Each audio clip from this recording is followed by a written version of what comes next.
Hi friends, कैसे हैं आप लोग। फिर से आपका स्वागत करता हूं आपका अपना चैनल आर्यव्रत एक्सपर्ट में। आज फ्रेंड्स हम बात करेंगे किसके बारे में, तो आज हम बात करेंगे कैरियर सिलेक्शन के बारे में। फ्रेंड्स देखिए, हम बताना चाह रहे हैं कि हमारे जो देश में बहुत सारे ऐसे जगह हैं जहां पे मोस्टली 90% केस में कैरियर स्टूडेंट डिसाइड नहीं करते हैं, उनके पेरेंट्स डिसाइड करते हैं। ठीक, तो वहां पे क्या होता है फ्रेंड्स कि पेरेंट्स का एक दबाव होता है कि उनका लड़का बीटेक कर रहा है तो हमारा बच्चा भी बीटेक करेगा। एक कल्चर चला हुआ आ रहा है कि जो सबसे ज्यादा तेज बच्चा होगा वो साइंस लेगा, मैथमेटिक्स पढ़ेगा और इंजीनियर बनेगा। थोड़ा कमजोर होगा वो बायो लेगा। ठीक, उससे थोड़ा कमजोर होगा कॉमर्स लेगा, जो नालायक होगा वो आर्ट्स लेगा। ये हमारे इंडियन कल्चर में ऐसा है, ये देखने को मिलता है, लेकिन अब धीरे धीरे ये कम हो रहा है। तो आज हम बात करेंगे कि इंजीनियरिंग का स्कोप क्या है इस समय प्रेजेंट में इंडिया टाइम में।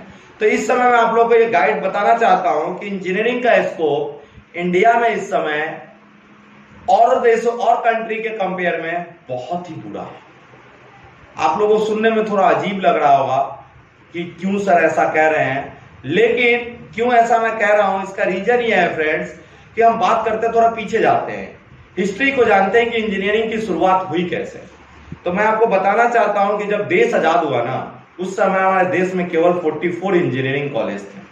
ठीक है फ्रेंड्स, फिर उसके बाद धीरे धीरे क्या हुआ, जब हम 50-60 के दशक में आए तो हमारे देश में IIT आया। ठीक है फ्रेंड, उसके बाद क्या आया, RSC आया, राज्य स्तर पे कॉलेज है जो अब बाद में NIT के नाम से जाने जाते हैं। ठीक है फ्रेंड्स, तो जब IIT और NIT आए ना, तो उस समय केवल हमारे देश में केवल और केवल 3000 से 3500 सीटें हुआ करती थी, जबकि आज के समय में हमारे देश में हर एक साल 2.5 से 3 लाख स्टूडेंट निकल रहे हैं इंजीनियरिंग करके। और इतना बड़ा इंडस्ट्री है नहीं, सरकार ने प्लानिंग ही नहीं किया कि अगर इतने लोग इंजीनियरिंग कर रहे हैं तो कहां जाएंगे, क्या करेंगे। सरकार ने कोई प्लान नहीं किया, धड़ल्ले से कॉलेजों को क्या देते गए, मान्यता देते गए। और बच्चों में क्या लगी थी, एक होड़ लगी थी। उसमें कहीं ना कहीं पेरेंट्स की भी गलती थी, और पेरेंट्स की नहीं मानूं, ये हमारे कल्चर की गलती थी। क्या होता है ना, जब बचपन में हम 8वीं 7वीं में रहते हैं तो हमें डराया जाता है कि बेटा 10वीं में अच्छा करना है, क्योंकि फालने का अंकल का लड़का बीटेक कर रहा है तो तुम्हें 11वीं में जाके साइंस लेनी है। क्योंकि ये कंसेप्ट बना हुआ है, जो तेज बच्चा होगा वो 11th में जाके साइंस लेगा, मैथमेटिक्स पढ़ेगा, जो थोड़ा कमजोर होगा वो बायो लेगा, जो और कमजोर होगा वो कॉमर्स लेगा, जो एकदम नालायक होगा वो आपका क्या लेगा, आर्ट्स लेगा। ये धीरे धीरे ये कड़ी अब टूट रही है, लेकिन अभी भी उस लेवल से नहीं टूट रही है। ठीक है फ्रेंड्स, तो सबसे पहले मैं तो यही कहना चाहूंगा कि जब भी आप अपने कैरियर को डिसाइड करें, मैं पेरेंट्सों से भी अपील करूंगा कि वो बच्चों के ऊपर छोड़े और कैरियर को डिसाइड करने का पूरा जो राइट्स है वो बच्चों के ऊपर ही दे, आप केवल सपोर्ट करें। ठीक है फ्रेंड्स, क्यों, क्योंकि अगर आप लोग अगर अपने पेरेंट्स अपने बच्चों को सपोर्ट नहीं करेंगे ना, तो बच्चा 18-16 साल में क्या डिसीजन लेगा, उसे कैसे पता चलेगा कि वो सही है या गलत है। अगर आपने दबाव डाल दिया ना, तो उसे काम करने में मजा नहीं आएगा। वो काम करेगा ना तो टाइम देखता रहेगा कि कब टाइम मेरा पूरा हो रहा है। ठीक है फ्रेंड्स, क्योंकि इस समय जो है ना दोस्त, एक समय था कि इंजीनियरिंग की एक बूम थी। 2010 और 11 में आपको मैं बताना चाहता हूं, 2010 और 11 में 400 कॉलेजों को मान्यता दिया गया था इंडिया में, प्राइवेट कॉलेजों को, जो AICTE के अंदर रेगुलेट होती है। और मैं आप लोगों को बताना चाह रहा हूं, IIT और NIT AICTE के अंदर रेगुलेट नहीं होती है, क्योंकि IIT और NIT जो होती है ना, ये एक इंडिपेंडेंट है, ये हमारे सांसद के कानून से बनी हुई है। तो इनको छोड़कर जितने भी प्राइवेट कॉलेज है, इनको कौन देता है मान्यता, तो AICTE देता है, जो एक साल में 400 कॉलेज को मान्यता दी थी। ठीक है फ्रेंड्स, लेकिन आज के समय में मैं केवल और केवल 2021 की बात कर रहा हूं फ्रेंड्स, 1,46,000 सीटें कम हो गई है बीटेक की। कम से कम पर ईयर 50 से 60 कॉलेज बंद हो रहे हैं। ठीक है फ्रेंड्स, क्यों ऐसा हो रहा है, इंजीनियरिंग का स्कोप इंडिया में बेटर नहीं है।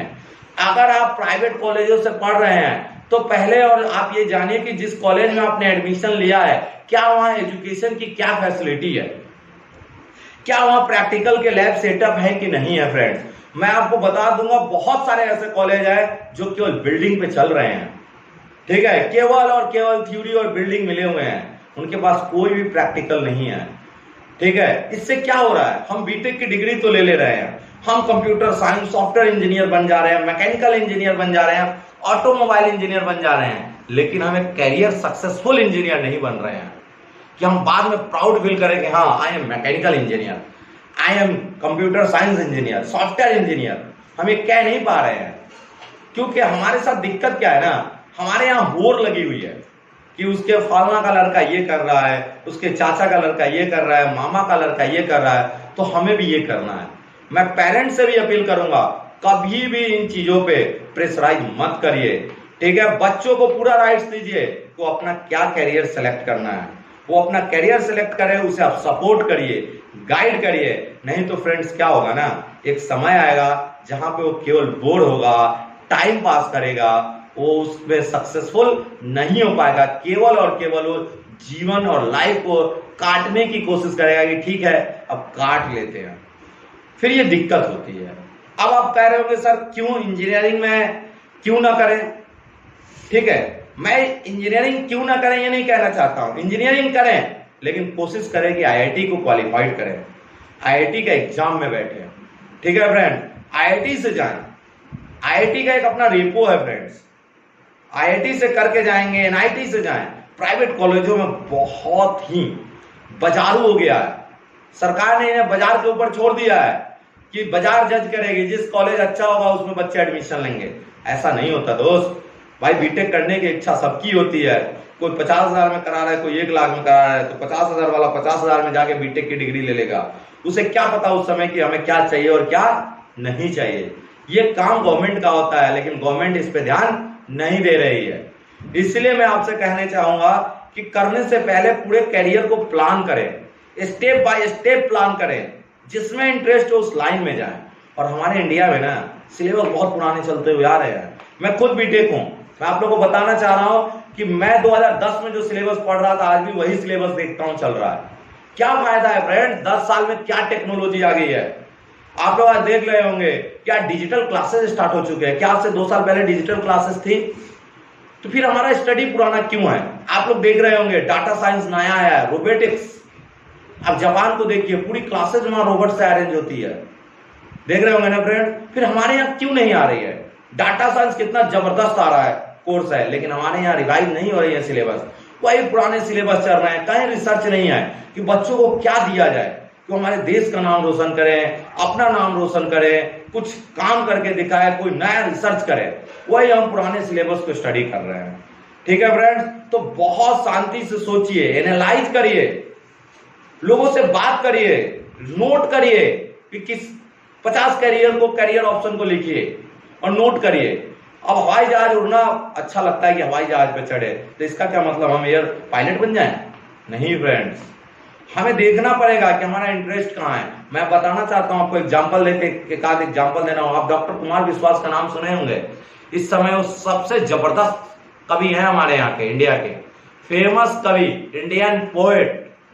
एक समय हुआ करता था कि जहां पे हिंदी कवि लोग गरीबी में डेथ हो जाती थी, गरीबी में जीवन यापन नहीं कर पाते थे, जहां डॉक्टर कुमार विश्वास, आपको मैं बताना चाहता हूं, एक रॉयल लाइफ जीते हैं। आप लोग कोविड काल में सुने भी होंगे। मैं आप लोग को बताना चाहता हूं, आईआईटी खड़गपुर से 2nd ईयर में भाग कर आ गए थे और उन्होंने क्या पढ़ा, आपके सीसीएस यूनिवर्सिटी से हिंदी की पढ़ाई की, फिर मध्य प्रदेश से उन्होंने इंदौर से इंग्लिश से एमए किया, और आज देखिए हिंदी के इतने जबरदस्त कवि हैं। आप नाम सुनो, आप नाम जानते होंगे, बहुत फेमस हमारे चीफ मिनिस्टर हैं दिल्ली के, अरविंद केजरीवाल। क्या हैं, इंजीनियर थे, लेकिन क्या क्वालिफाइड हुए, आईआरएस गए। चेतन भगत का आपने नाम सुना होगा, जो 2 स्टेट फिल्म आई थी, राइटर हैं, कौन थे, इंजीनियर थे, एमबीए किए, आज वो राइटर हो गए। तो इसीलिए फ्रेंड, वो लोग क्या हुआ, उन लोग का इंटरेस्ट नहीं था इनमें, उन्होंने किसी न किसी कारण दबाव में आए, उन्होंने लिया, लेकिन बाद में उन्हें लगा कि नहीं अब हम अपना डिसीजन ले सकते हैं, तो उन्होंने अपना डिसीजन को चेंज किया, प्रूव किया। लेकिन सबके साथ ऐसा नहीं हो सकता है। इसलिए आप लोग कभी भी जब कैरियर की प्लानिंग करें ना, तो शुरू से प्लानिंग करें। और मेरी पेरेंट्स से ही रिक्वेस्ट होगी कि कभी भी अपने बच्चों पे प्रेशर ना डालें कि मामा का लड़का ये कर रहा है तो आप भी ये करो। आज के समय में सभी कोर्सेस जबरदस्त हैं, बशर्ते स्टूडेंट का इंटरेस्ट होना चाहिए। जब भी चुनाव करें कॉलेज का, तो कॉलेज की पूरी पूरी हिस्ट्री को स्टडी करें कि क्या वहां एजुकेशन कैसा है, प्रैक्टिकल का रिसर्च कैसा है, तभी आप लें। नहीं तो एक आध साल और स्टडी करें और तैयारी करें, कोई जल्दीबाजी नहीं करें। आज की जल्दीबाजी कल के लिए दुखदाई हो जाएगी, आज की दुखदाई कल के लिए खुशी की काम करेगा। इसलिए आप लोगों से रिक्वेस्ट है कि जब भी चुनाव करें ना कैरियर का, तो बहुत ध्यान से करें, कभी प्रेशर पे ना ले कि भाई हमें ये करना है क्योंकि चाचा का लड़का ये कर रहा है। ठीक है दोस्तों, तो थैंक यू गाइस, फिर मिलेंगे अगले वीडियो में।